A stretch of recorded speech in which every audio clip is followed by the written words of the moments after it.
Okay, mayong gabi mga kaabay shooter. This is Ryan Reventoman po, your coach from the Ravens Basketball. And we have here the team winners, ang Team Pirates. So, si Kandosali nga rin sa itong dapat. So, Dol, unsa may inyong mga preparations nga nung ingani mo karon nakadaog mo? Unsa may inyong mga preparations? Practice lang niya.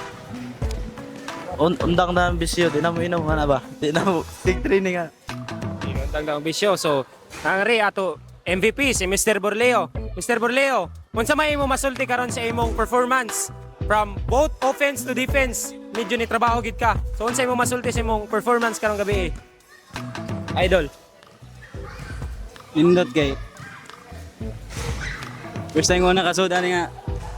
Nga liga sa ESDL. Nga. First time pud nga na MVP ko diri sa nya. Teamwork lang gyapon, tabangay. Okay, coach, nangari si coach. Coach, grabe yung depensa na pinapakita sa imong mga bata. Coach, unsa may preparations ninyo nganong ingani gid mo karon? Kagrabe. First of all, pasalamat na God no. Safe yung mga bata sa uman nga duha.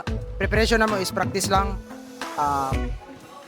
Kuan gyapon sa mo team kasi amo kontra kay gay pod na ay palaro player pero ni duwa lamig teamwork, defense, mano to defense na nakapadawog namo. Bawi lang may sa next game na pod, unta mo dawog pod mi. Okay, thank you coaches and players. This is the ASDL Season 2. Peace.